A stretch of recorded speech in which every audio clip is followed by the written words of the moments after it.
Bonjour à tous. On va parler aujourd'hui d'une question qui concerne un peu tout le monde. Est-ce que pendant Yom Tov, on a le droit de se doucher à l'eau froide, à l'eau chaude? Est-ce qu'on a le droit de se doucher pendant Yom Tov? Il faut savoir qu'au même titre que Shabbat, on a le droit de se doucher à l'eau froide, ça c'est évident. Avec du savon ou sans savon. Mais c'est préférable avec du savon. À l'eau froide, donc il n'y a pas de question. À l'eau chaude, ça va être intéressant. Est-ce qu'on a le droit pendant Yom Tov de se doucher à l'eau chaude? Pendant Shabbat, on a deux problématiques. Première problématique, c'est la cuisson de l'eau froide avec l'eau chaude. Lorsque vous allez allumer votre robinet, vous n'allez pas mettre bouillant.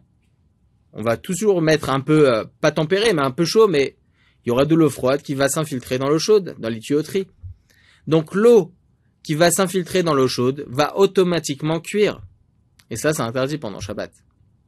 Deuxième problématique, c'est Xerat Abalanim. Le Magen Avraham, il en parle dans le Siman Shin Kavav, dans le Siman 326, dans l'Ichot Shabbat. Il dit là-bas Xerat Abalanim, c'est écrit dans la Gemara. Chachamim à l'époque, ils autorisaient aux gens d'aller dans les bains publics, utiliser une chose qui était préalablement cuite la veille de Shabbat. Aucun problème. Mais là, ils ont vu qu'il y a des balanim qui venaient pendant Shabbat, des préposés à chauffer l'eau. Ils voyaient qu'il y avait du monde, hop, ils chauffaient pour le juif. Chachamim, ils ont interdit. Interdit de se doucher à l'eau chaude pendant Shabbat, que ce soit à la maison, dans un bain public, dans un mikvé, l'homme échané. Interdit de se doucher à l'eau chaude. Interdit. Maintenant, on a certaines cuissons. On a trois sortes de cuissons. On va définir cela comme ça. On a la cuisson au feu, ça interdit de la Torah pendant Shabbat, je parle ça pendant Shabbat. On a interdit un dérivé du feu, ça aussi c'est interdit pendant Shabbat, un issur de la Torah.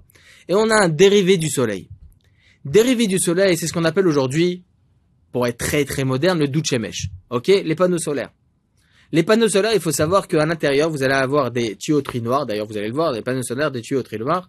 Là-bas, c'est un produit chimique qui va prendre et condenser tous les rayons de soleil, qui va chauffer l'eau. Donc, c'est un dérivé du soleil. La Gemara de nous dire qu'un dérivé du soleil, c'est un issur des Rabbanan pendant Shabbat. Donc, que ce soit un dérivé du soleil, ou bien un dérivé du feu, ou bien le feu lui-même, pendant Shabbat, c'est assour. Issur des Rabbanan, l'issur de Raïta, ça reste assour.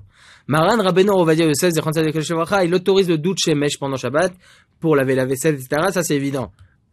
Mais pour se doucher entièrement, ça reste assour pour la deuxième raison, Xerat Abalanim. Il dit, le Ovadia Yosef, dans Chazon Vadia Shabbat, volume 6, et il dit là-bas, pour une personne vraiment qui souffre vraiment de la chaleur et qui ne peut pas faire autrement que de se doucher, il peut que à l'eau chaude, il aura le droit d'utiliser le douche mèche pendant Shabbat, parce que même comme ça, le gazon rachamim, etc. Ce qui nous intéresse maintenant, c'est pour Yom Tov. Pendant Yom Tov, on a le droit de cuire. On a le droit de cuire. Rachamim nous ont autorisé, Ochen Nefesh. Tout ce qui est mangeable, tout ça, on a le droit. Mishum Ochen Nefesh, on a le droit de cuire. D'une flamme déjà existante, certes, mais on a le droit de cuire. Est-ce que se doucher fait partie des autorisations de cuisson? C'est intéressant.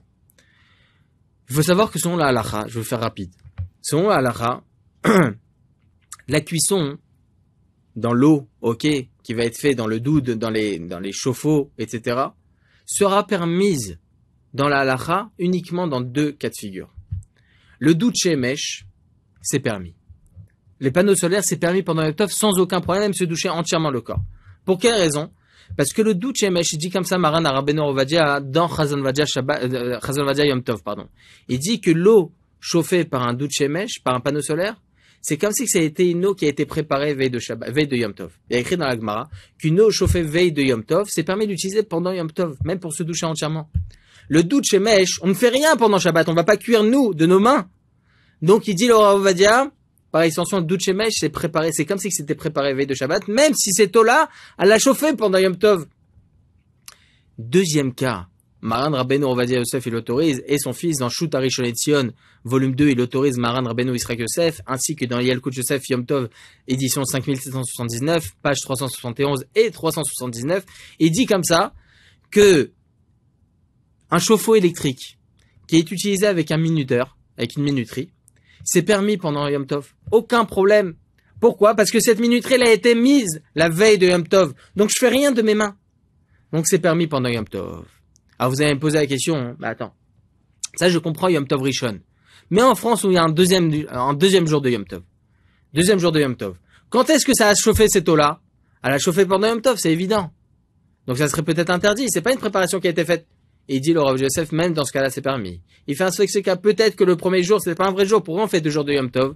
Pourquoi on fait 2 jours de Yom Tov? Parce qu'on a un safek sur le premier jour. Certes, aujourd'hui, on n'a pas réellement de safek, mais l'homme est chané. Maran Rabbeinu Ovadia Yosef Zechon Tzaddik Levracha, il autorise de se laver à l'eau chaude avec un chauffe-eau électrique sous minuteur. Je précise bien, attention, qu'il a une minuterie. Ok, ce chauffe-eau électrique, il a une minuterie, il s'allume à telle et telle heure. On a le droit d'utiliser cette eau-là pendant Yom Tov Rishon et pendant Yom Tov Sheni. En Israël, la même chose, si on a un minuteur sur un doude électrique, sur un chauffe-eau électrique, on aura le droit de l'utiliser pendant Yom Tov, aucun problème. Pour le douche mèche, que ce soit en France, en Israël, au Méchanet, on aura le droit sans aucun problème. Mais il n'y a pas de minuteur sur un douche mèche, on aura le droit d'utiliser sans aucun problème. Encore une fois, je précise tout le temps que même avec toutes ces autorisations, il faudra faire attention que lorsqu'on sort de la douche ou lorsqu'on sort du bain pendant Yom Tov, il faudra faire attention de ne pas essorer. Pour ça, les cheveux, il y a un interdit d'essorer, les poils, etc. Donc, il faudra faire très attention. Lorsque l'on sort de la douche, il faudra tapoter avec la serviette tous les endroits de notre corps pour pouvoir sécher. Les cheveux, à plus forte raison. Mettre une serviette dessus, pas commencer à gratter, etc. Parce que là, ça s'appelle Sritat Seharot. Baruch Adonai Leolam, Amen ve Amen.